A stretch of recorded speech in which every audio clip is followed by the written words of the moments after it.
This is Claude Hay, and you're tuning in to Icon Fetch. Welcome to Icon Fetch. I am Tony Peters. Now, Australian singer-songwriter Paul Kelly has tackled a lot of different musical projects over the last few years. He's recorded a fantastic soul album, a duet album with Neil Finn of Crowded House. He put music to Shakespeare's poetry and even did a record with guitarist Charlie Owen of songs usually played at funerals. Well, his latest project, Life is Fine, returns Kelly to his rock roots. Firewood and candles, giving up a lovely life. And even the news gets even better as he's planning on touring the United States with a full band for the first time in 13 years later on in the year. And to talk about it, we welcome in Paul Kelly. Paul, good to talk to you again. How are you, man? Good, thanks, Tony. Yourself? I'm doing well. Now, this is return to your rock roots is what this is being billed as. I mean, you've done all these different things here recently. Was the electric guitar kind of calling you, kind of thing? How did the direction of this new record come about? Well, yeah, you're right. I have been jumping around the last few years with various kinds of records, and my record company, every now and then they'd say to me, "Oh, when are you going to do a normal record?" A normal record? I think there's one coming, and this way, got songs building up.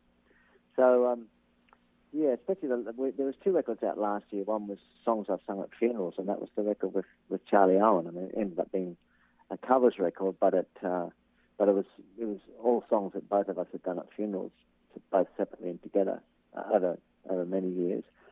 And a record that came out earlier in the year to commemorate the 400th anniversary of Shakespeare's death, I put out a record of his sonnets put to music.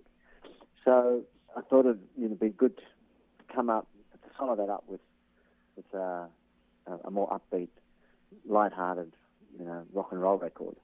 I had some of the songs were written within the last year or so, and some I've just been sitting on waiting for the time to be right so that I could use those songs. So I got the band together with two of my favourite singers, Becca and Linda Bull, and went in the studio and cut the songs quickly live, and gave Becca and Linda a song each to sing as well, and they also sing harmony. So it's just a fun record. Once we were together, that I do remember. All the rest is like a letter in the rain.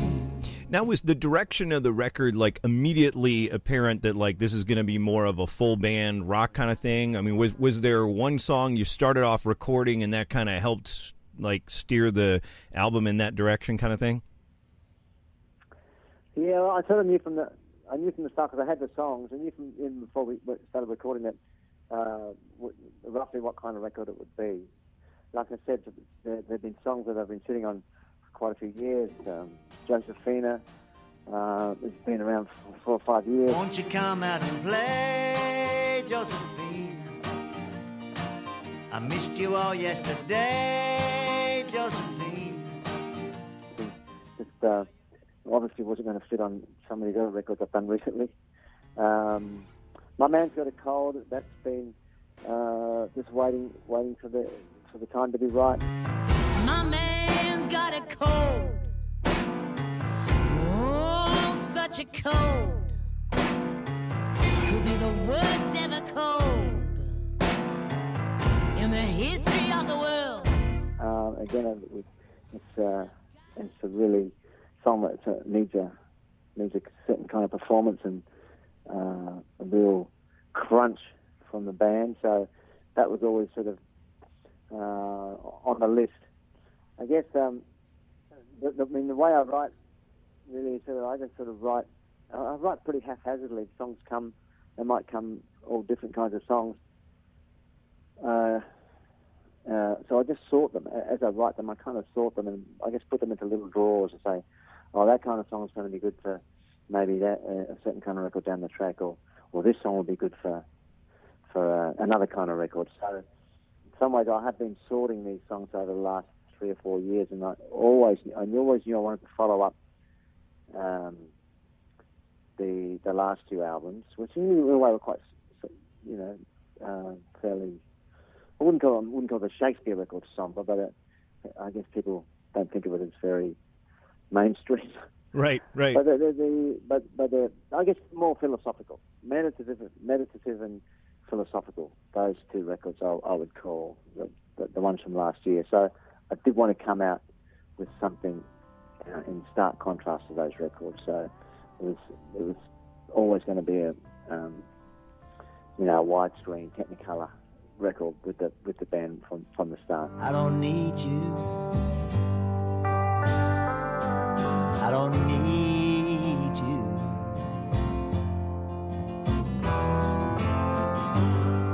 I don't need you. But I sure want you. I mean, you talked about the fact that you have Vika and you got Linda Bull that are they're singing backup vocals, but then you gave them each a song on the record. I mean, if we talk about My Man's Got a Cold, is that something that started out as My Woman's Got a Cold and then you switched it around, or was it always going to be something for a girl to sing? Oh, he's so blue and woe begone. He don't wanna get it on. My man's got a cold. Always for a woman, right from the start. Yeah, My Man's Got a Cold. I mean, I was probably thinking Bessie Smith.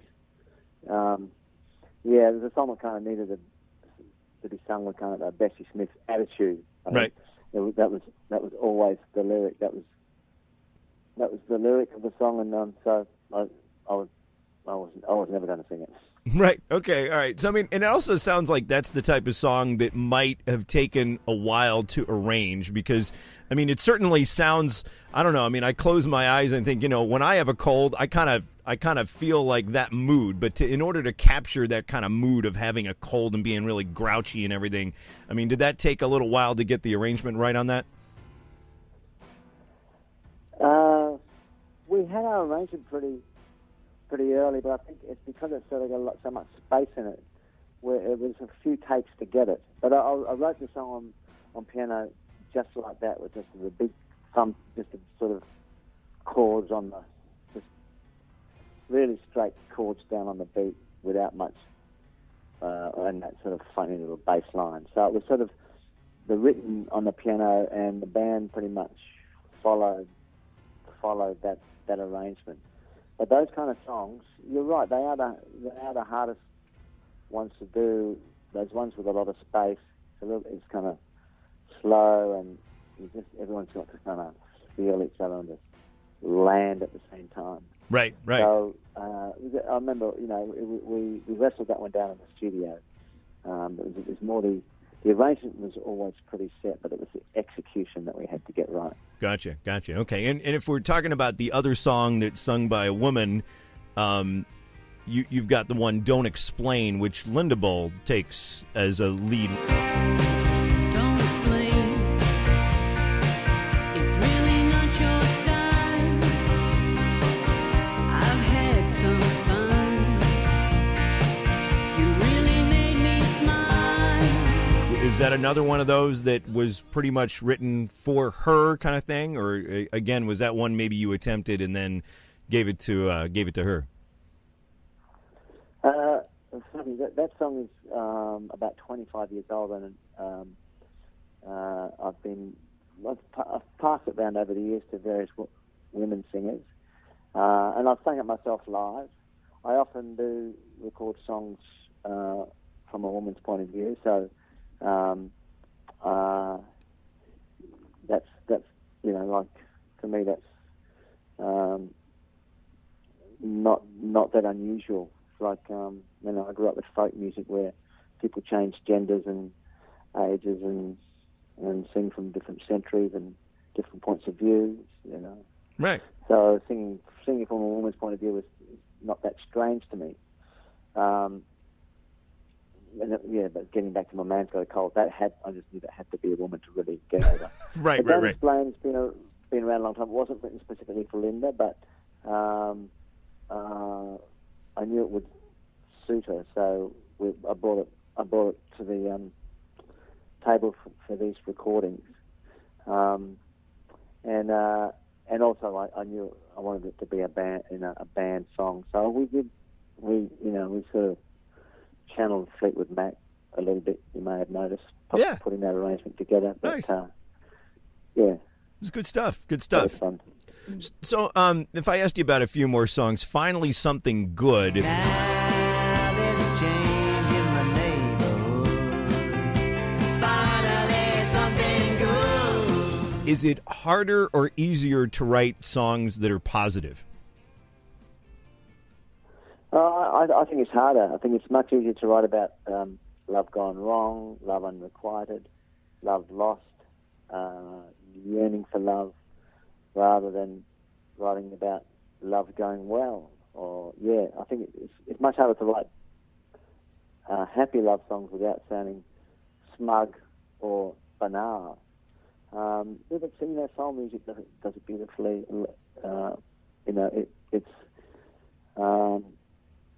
And there's lots of great love songs out there. But yeah, I agree that they're harder to write. So I like to try and write songs like that because as a songwriter, they're a challenge.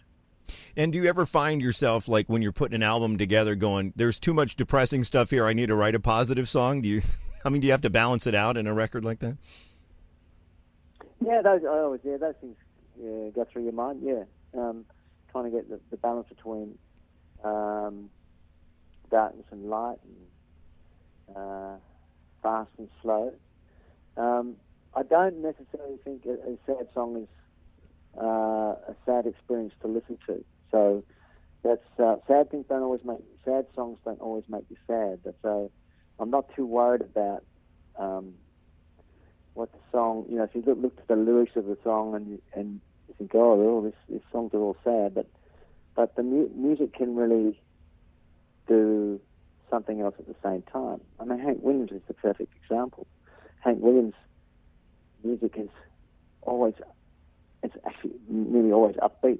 Hank, the saddest song in the world, I'm So Lonesome I Could Cry, that's got, you listen to that song, his version, and it's got a real little pep to it. The band's got that little strut and pep to it. I'm so lonesome I could cry. And every other version of that song I've ever heard, it's way slower. So Hank had that knack of writing kind of cheerful music or music that made you feel good. It's the saddest lyrics in the world. So I don't worry so much about the lyrics and what they might be saying over the course of the whole album. It's more how the music fits with each other. Right. No, absolutely. I mean, and that's the sign of a good song is that, it sort of has depth to it, that there's, kind of being enjoyed on different levels kind of thing. So if I ask you about Leah The Sequel, that's one of the most intriguing songs I think you've ever written.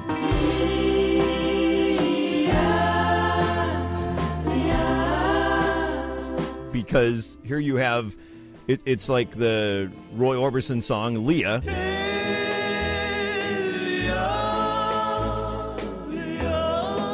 It goes all the way back to the early 60s. You kind of pick it up where we left the guy in the ocean, like holding on to this pearl kind of thing. Where did the idea for that come about? I wrote that song with my friend Bill Miller, who loves all kinds of pop music and is just a great guy to sit around and play songs with. He co-wrote 4 songs on the album, and Leah just came out of us as we were sitting around playing. We were playing the original. Leah, just singing along and playing that, and then somehow we sort of morphed into this other song, imagining he doesn't drown. I mean, in the original song, Leah, he doesn't drown. He actually wakes up in sort of dream. But we sort of thought our starting point was that he was drowning, and then he gets saved and ends up on the beach. And Leah falls in love with him because he's risked his life to bring her to Pearl. Right. And then he marries Leah, and things don't turn out as probably as he would have imagined. Just like life. So, but we kept the melody of the original chorus and changed the chords a bit. Right. No, that's So great. yeah, Roy. We had negotiated with Roy's publisher, worked out a deal. So Right. yeah, I've co-wrote a song with Roy Orbison. That's cool. Right. You've got that, and you've got. Not something you can say every day, is it? Right. You co-wrote a song with Roy, right? And yeah, that and Langston Hughes as well. He's credited on the the album closes with that. I mean, the Life Is Fine. But it was high up there. It was high, so high up there. It's a poem, and you put this to music, kind of like you did with the Shakespeare stuff. Is that kind of where did that come about? Well, to speak generally, in the last 5 years or so, I've got into the habit of putting poems to music just for fun. It came about when I did a project with a student orchestra in 2012, and I put some poems to music, which was set by a modern classical composer. And I hadn't done that before, and it just sort of opened up a new way of songwriting for me, because I've always been someone that sort of starts with the music or with a tune and sort of a few words or some sounds attached, and then I fill in the words to the music. But having put these poems to music, it just like turned a little key for me, and I started just doing it for fun. I put a Shakespeare poem to music, Sonnet 18, and then became aware that the 400th anniversary of his death was coming up last year, so that spurred me on to write a record's worth of Shakespeare sonnets. So yeah, I'm just in the habit of, for like a poem, if I can put a melody to it, and the Langston Hughes song came about that way. Wasn't really familiar with his work at all until a couple of years ago, and someone sent me the poem and said, "Oh, you can put music to this." So I did. There are quite a few of his poems actually look like song lyrics. So he sort of wrote all kinds of poems, but he certainly wrote poems that had more of a song form, a bit like Robbie Burns or Thomas Hardy or poets like that. And was that a kind of a logical title for the CD then? After you put that together? Yeah, I mulled over a few titles for the record, but yeah, Life Is Fine is the song.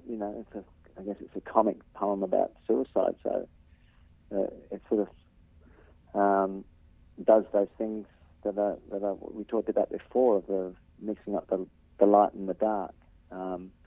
The record overall has got a more of an upbeat feeling. So I just like the title "Life Is Fine" it gives you that.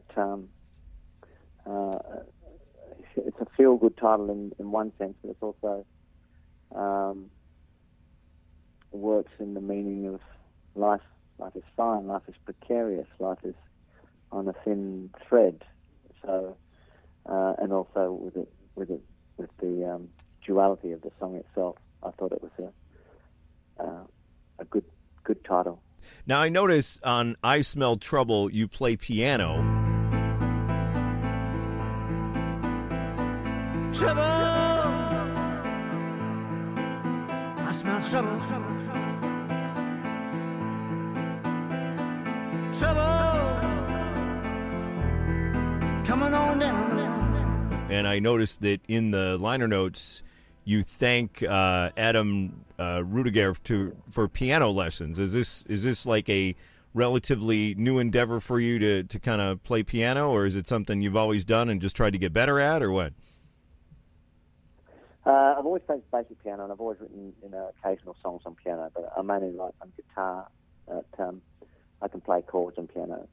But 2014, I had most of the year off, and I decided to take piano lessons just to get better at piano and also to try and learn some voicings and chords and a bit more theory and just break my habits as a songwriter. Like all writers, I have my own habits. I'll pick up a guitar and I usually sort of hit a G chord or an E. Straight up first position chords. So learning piano and was my attempt to kind of, I guess you call it, if you're in any other job, you call it upskilling. You always got to be learning or retraining. You're always learning new skills. I've been doing my job for over 35 years. So I think it's important to keep learning new things. Now, was that with Rising Moon? I might live to 100, I might die soon, but I never forget that rising moon. 'Cause my whole heart jumped out of my chest. My whole heart jumped right out of my chest. Was that written on? I hear the piano part in there. Was that written on the piano as well? That was written on piano? Yeah, that was written on piano, yeah. Nice, yeah, because that's one that's getting a lot of people are talking about that one. It's got a great chorus to it, and so you are this is kind of you're doing a tour of the UK, and then you're actually going to come over to the States, and this is pretty significant for you because I understand you're coming to the States with a full band, and this is like the first time you've done this in quite some time. So pretty excited, I imagine. Yeah, we're all really excited, it's quite a big band. When you count Vic and Linda and the 5 of us, so there's 7 in the band. The last tour of the States I did with the band was we just travelled as a 4-piece, in a van. But this one, because there's so many of us, we're doing the whole bus, sleeping on the bus and driving overnight. And I haven't done that kind of the bus tour with a band since 1998, so nearly 20 years. Okay, all right, got to getting ready for the little catacombs inside the bus, the little pods. Right. So it'll be fun. That's great. No, it's looking forward to. So you have a website. It's paulkelly.com.au. And I wanted to ask you about one more thing. You've got a record club thing that you've set up, and why don't you tell me about that? Yeah, actually, this is an idea of by a smart fellow at the record company to start reissuing the old records on vinyl, and there's about 24. So he thought, let's do this once a month every 2 years and get people to sign up for it so that they receive a record every month in the mail. Yeah, it's like sort of like the old record club thing. So it's just a nifty way of re-releasing the old records on vinyl. Nice. And so do you have the rights to all your old music then, kind of thing? Yes. Mostly all of it. Yeah. Well, there's not a lot of artists that can say that, so that's pretty good. So people can sign up for this on your website, and then every month they get one of your old albums reissued, kind of thing. Yeah. Wow. Yeah. That's cool. Nice. On vinyl then. And I imagine now some of these going to be released on vinyl for the first time, because there was a period of time where you couldn't get vinyl as readily as you can now. Yeah, there's a few gaps. So my early records were, they were on vinyl, and then we sort of stopped and just went CD, and then the last 5 or 6 records we've done vinyl as well, but there's some in the middle that haven't been done. But they'll all be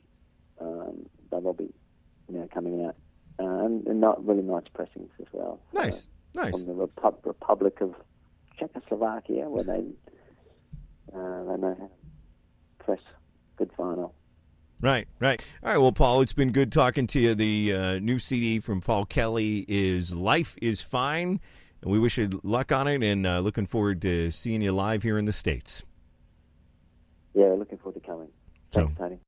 You've been listening to Icon Fetch with Tony Peters. Want more great interviews? Head on over to iconfetch.com. There you'll find every interview we've ever done, plus CD reviews, This Day in Music, and a random album of the day. You can also find us on Facebook and Twitter. Who's Tony going to interview next? It could be you. Send us what you've got to Tony Peters, Icon Fetch, P.O. Box 292134, Dayton, Ohio, zip code 45429, or email Tony, host@iconfetch.com. Until next time, this is Joe Kelly. Have a great day.